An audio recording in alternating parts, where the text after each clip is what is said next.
एक बहुत ही ज़हीन आदमी ने कहा था कि अगर आप मुझे दुनिया के आधे शराब खाने बंद कर देंगे तो मैं आपको दुनिया के आधे जेल बंद कर दूंगा। लेकिन आज शराब खाने भी चल रहे हैं और जेल भी चल रहे हैं, और पाकिस्तान जो कि एक इस्लामी मुल्क है वहाँ पर भी चल रहे हैं।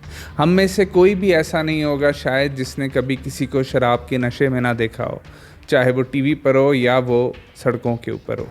हर रोज़ हम लोगों को देखते हैं वीडियोस में भी, हर जगह शराब पी कर दंगा कर रहे हैं, लड़ाई झगड़े कर रहे हैं। और वाकई पाकिस्तान के अंदर भी जेलों के अंदर आधे से ज़्यादा मुजरिम वो हैं जिन्होंने अपना जुर्म शराब के नशे में किया था। पाकिस्तान में जुल्फ़िकार अली भुट्टो के दौर में 1977 में शराब को बैन कर दिया गया था। सिर्फ नॉन मुस्लिम शराब खरीद सकते हैं, लेकिन उनको भी एक परमिट की ज़रूरत है। लेकिन रियलिटी इस पूरी चीज़ से बहुत डिफरेंट है। WHO के मुताबिक पाकिस्तान का alcohol consumption per capita 0.3 litres है, जबकि रिसर्चर्स ये बताते हैं कि ये नंबर एक्चुअल नंबर से बहुत कम है, क्योंकि पाकिस्तान के अंदर शराब बैन है तो असल नंबर सामने ही नहीं आते। बहुत सारे गोरे जो कि पाकिस्तान में आकर इस तरह की महफिलों में जाते हैं, वो ये कहते हैं कि पाकिस्तान में लोग शराब इस तरीके से पीते हैं जैसे हमारे मुल्कों में भी शराब नहीं पी जाती। वहाँ पर भी वो बियर पीते हैं जिसके अंदर अल्कोहल की परसेंटेज बहुत कम होती है, और बार्स उस बियर के अंदर पानी मिलाकर लोगों को देते हैं ताकि लोग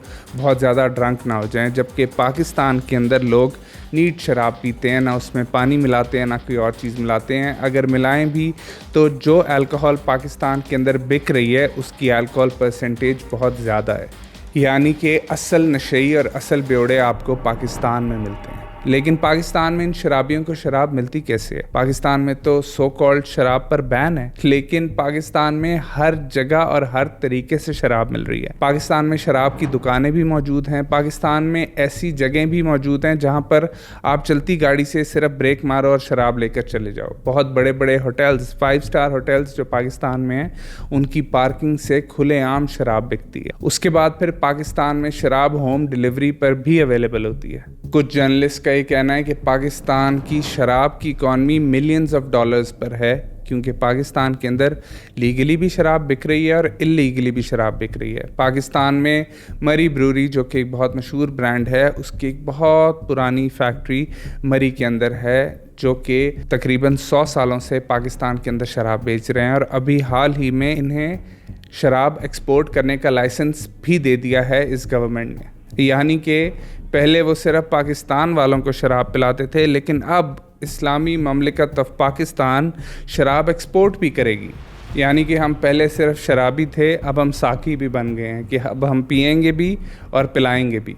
और पाकिस्तान के अंदर ये शराब एक ही तरह की नहीं बिकती, ना ही एक जगह पर बिकती है। पाकिस्तान में एलीट के लिए अलग शराब है जो कि उनकी डांस पार्टीज़ में जाती है, उनकी महफिलों के अंदर बिकती है, उनकी शादियों में, उनकी बर्थडेज़ में मिलती है और बहुत ही खुलेआम चलती है। उन पार्टीज़ में तमाम पुलिस ऑफिशियल्स, पॉलिटिशियंस, बड़े बड़े लोग सब आए होते हैं जिनका काम शराब की फ़रोख्त को रोकना है। वो उन्हीं महफिलों में बैठकर शराब पी रहे होते हैं। आप हमारी पार्लियामेंट कोई देख लें, वहाँ पर शायद ही आपको कोई ऐसा MNA मिल जाए जो कि शराब ना पीता हो, और सूबाई असम्बलियों में भी सब शराबी बैठे हैं। सिर्फ चंद ही ऐसे लोग हैं आज भी जो शराब से दूर रहते हैं, बाकी सब के सब अपनी महफिलों में मगन है। अभी रिसेंटली हमारी एक असेंबली के अंदर एक नॉन मुस्लिम ने कहा कि शराब को बैन करना चाहिए पाकिस्तान में। शराब पाकिस्तान में बन रही है, बिक रही है नॉन मुस्लिम्स के नाम पर, जबकि नॉन मुस्लिम उसे नहीं पी रहा और इससे हम बदनाम होते हैं, तो लिहाजा शराब को बैन करना चाहिए। उसके जवाब में एक मुस्लिम MPA ने खड़े होकर कहा कि जी ये आज जज्बाती हुए में शराब को बैन नहीं होना चाहिए पाकिस्तान में। यानी कि एक गैर मुस्लिम कह रहा है शराब बैन करें और एक मुसलमान कह रहा है कि शराब बैन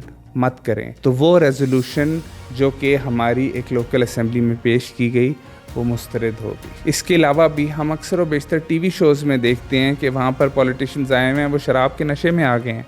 अभी रिसेंटली एक असेंबली के अंदर एक मेंबर था जो कि शराब के नशे में असेंबली के अंदर आ गया और उसके बाद फिर उसे स्पीकर ने असेंबली से बाहर निकलवा दिया।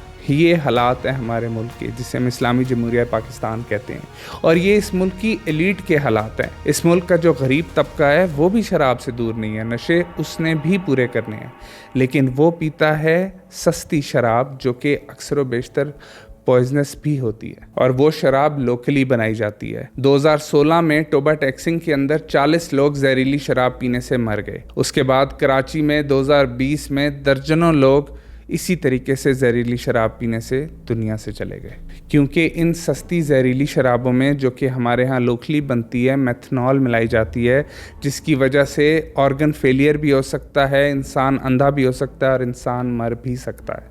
वैसे तो हम हराम चीज़ों के बहुत खिलाफ होते हैं।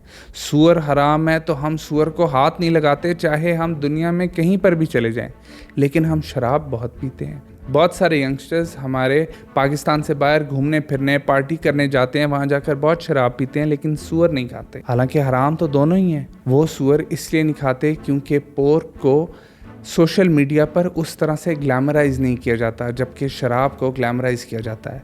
इंस्टाग्राम पर, फेसबुक पर बड़े बड़े सेलिब्रिटीज़ की पोस्ट के अंदर उनको दिखाया जाता है कि वो शराब पी रहे हैं, किसी बहुत एलीट सी जगह पर बैठे हुए। ग्लैमर शो होता है, उसे प्रमोट इस तरीके से किया जाता है कि हर कोई समझता है कि पता नहीं शराब कितनी एक अजीम चीज़ है, कितनी कीमती चीज़ है, हम पीकर बहुत कूल लगेंगे, हम इन हो जाएंगे, हम शायद गोरों के मुकाबले में हो जाएंगे। इस तरह की घटिया सोच हमारे जहन में आती है, जिसकी वजह से हम शराब की तरफ और ज़्यादा माइल होते जाते हैं। आज से 20-25 साल पहले जब सोशल मीडिया नहीं होता था, उस टाइम पर बॉलीवुड मूवीज़ होती थी, जिनको देख देख कर हमारे यंगस्टर्स शराब की तरफ अट्रैक्ट होते थे कि उसके अंदर हीरो है, वो शराब के नशे में फिर रहा है, उसने हीरोइन को ये कह दिया।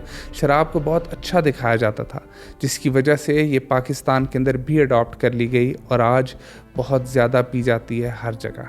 जबकि हमारा मुआशरा तो एक इस्लामी मुआशरा है, फिर इसमें ये सब कुछ किस तरह से हो गया? कुरान पाक ने क्लियरली शराब को हराम करार दिया है मुसलमानों के लिए, लेकिन फिर भी हम पीते हैं।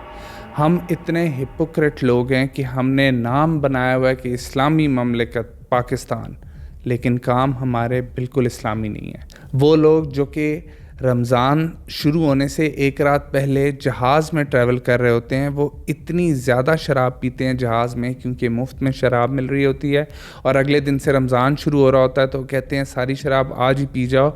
और एयरलाइंस का अमला इतना तंग होता है मुसलमानों से, पाकिस्तानियों से, कि ये जहाज़ में बैठते हैं, मुफ्त की शराब मिलती है तो पिए जाते हैं, स्पेशली चांद रात पे, जो कि ईद उल फितर से पहले आती है, और दूसरा जब रमज़ान शुरू हो रहा होता है उससे पिछले दिन। भी अभी रमज़ान के महीने के बाद जब चांद रात आएगी तो पाकिस्तान के अंदर भी आधे लोग नशे में फिर रहे होंगे। कोई गाड़ियाँ नशे में चला रहा है, कोई हवाई फायरिंग कर रहा है नशे में, कोई कुछ कर रहा है। जो यहाँ से बाहर जा रहे हैं उन्होंने एयरलाइन वालों को तंग किया होगा, जो दूसरे मुल्कों में रह रहे हैं वहाँ के पाकिस्तानी शराब में टोन होंगे। ये किस तरह का इस्लाम हमने बनाया हुआ है, ये किस तरह का कल्चर हमने बना दिया है कि जहाँ पर शराब को एक्सेप्टेबल बना दिया है हमने। आज पाकिस्तान के लिए ये एक बहुत बड़ा सवाल है कि शराब को लीगल होना चाहिए या इलीगल ही रहना चाहिए। अगर वो लीगल होती है तो शराब बहुत ज़्यादा लोग पीना शुरू कर देंगे, जबकि इलीगल होने की वजह से वो लोकली बन रही है, जिसके ऊपर कोई चेक्स एंड बैलेंस नहीं है और छुप कर बेची जा रही है, जिसकी वजह से बहुत सारे लोग जहरीली शराब पीने से मर जाते हैं। और जो पैसा कमाया जा रहा है वो भी सारा ब्लैक का पैसा है। सबसे बेहतरीन हल तो ये है कि आप शराब को इलीगली रखें, लेकिन उसको इम्प्लीमेंट भी करें। सिर्फ दिखाने के लिए उसे इलीगल ना रखें, उसके ऊपर एक्शन भी लें। आज आप किसी छोटे से बच्चे को भेजें, वो जाकर आपको आधे घंटे में कहीं ना कहीं से शराब ढूंढ कर ला देगा। तो क्या ये चीज़ पुलिस वालों को या हमारे इदारों को नहीं पता कि कहाँ से कौन शराब बेचता है और कहाँ से शराब मिलती है? सब जानते हैं, ये एक ओपन सीक्रेट है, लेकिन कोई इसके ऊपर काम नहीं करता, कोई इसे रोकने की सही दिल से कोशिश नहीं करता, क्योंकि शरीके जुर्म ना होते तो मुखबरी करते। अगर आपके मुआशरे में ये गंद है तो कम से कम अपने आप को और अपने प्यारों को इस लानत से ज़रूर बचाएं। और अगर आप किसी शराबी या शराब के बारे में कोई ऐसा वाक़या जानते हैं जो आपने देखा हो, या आपकी अपनी ज़िंदगी से रिलेटेड कोई भी वाक़या हो, तो कमेंट्स में मुझे ज़रूर बताएं।